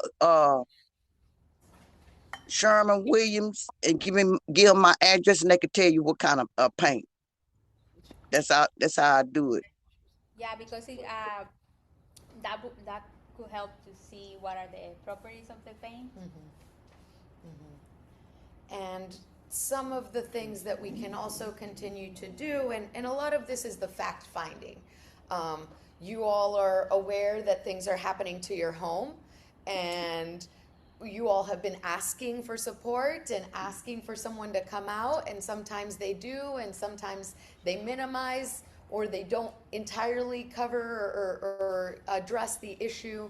And so that is the frustrating part of a lot of this.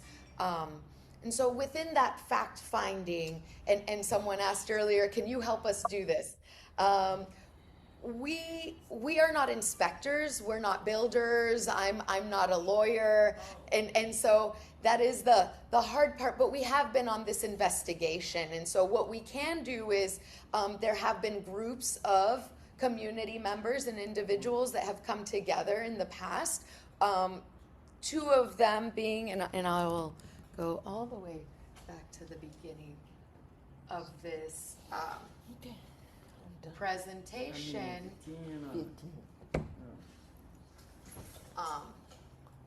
So the Harvey Forgotten Survivors Caucus was a group that formed in 2019 when we were originally trying to get through the program.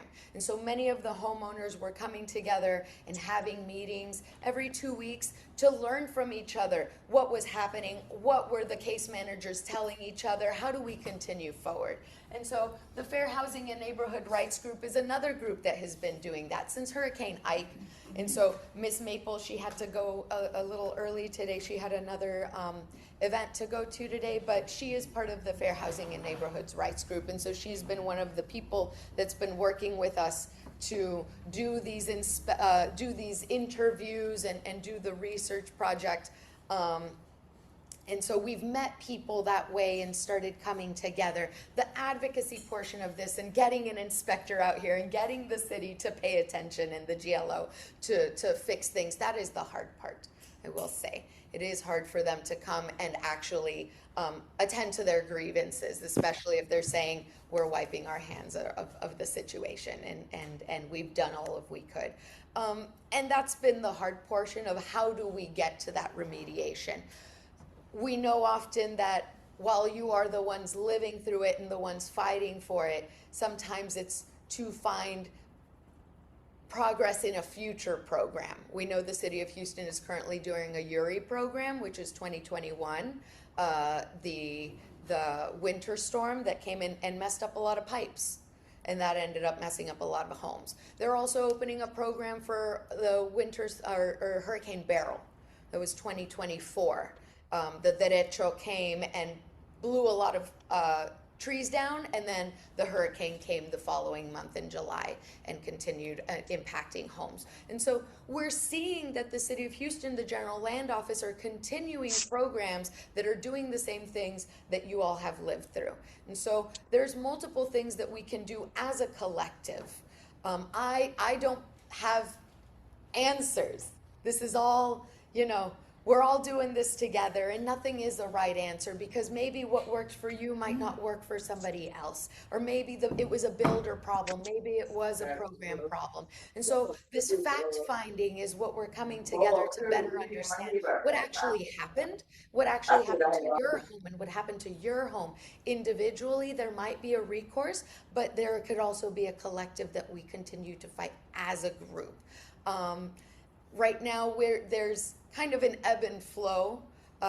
And so this research project is where we're trying to ramp up to see where the situation can happen. And if you all wanted to continue coming together as a group and needing to talk about these things and find a way and target either the city or the General Land Office, the builders, those are things that we can do as a group and as a collective, that I think that each one of you all in your expertise, your knowledge, and your power can also come and ask for that accountability.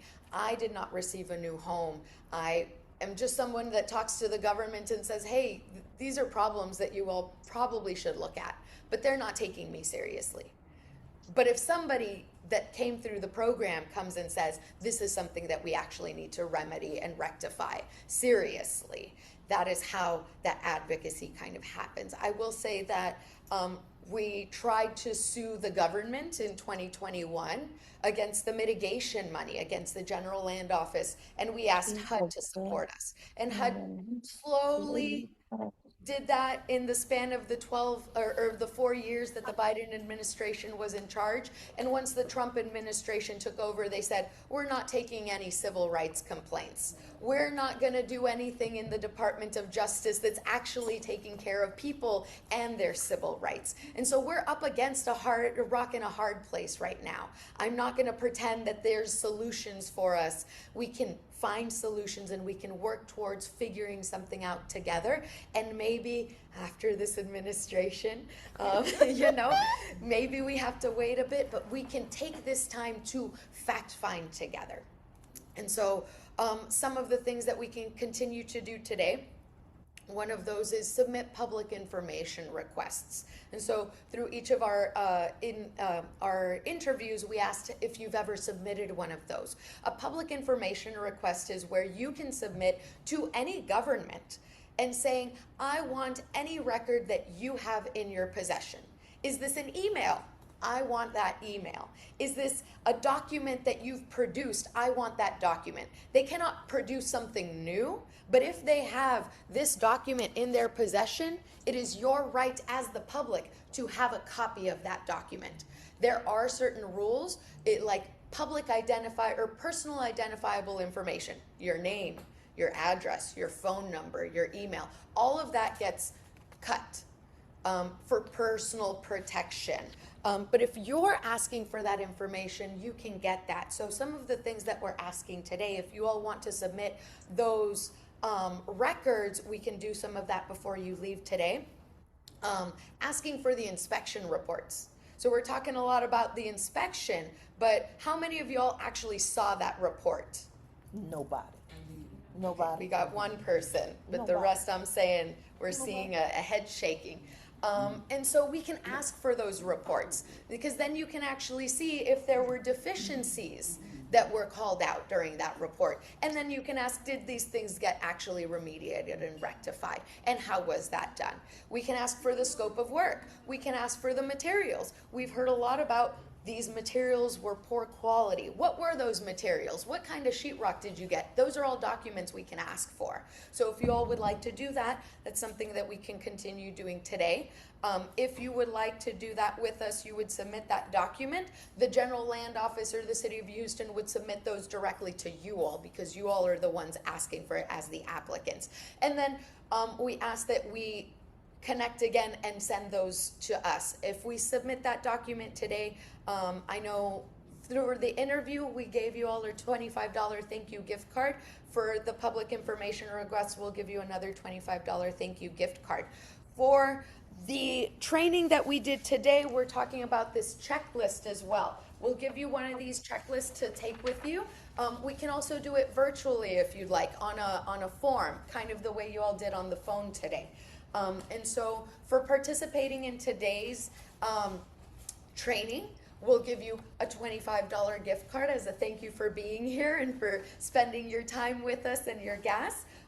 And then once you submit this document back to us, we'll give you a $50 gift card for participating in the assessment, doing the assessment yourself, and then sending it back to us. I know there's a lot of neighbors here too. So if you have a neighbor, maybe y'all want to do it together. You go to one house, do it together. You go to another house, do the other house.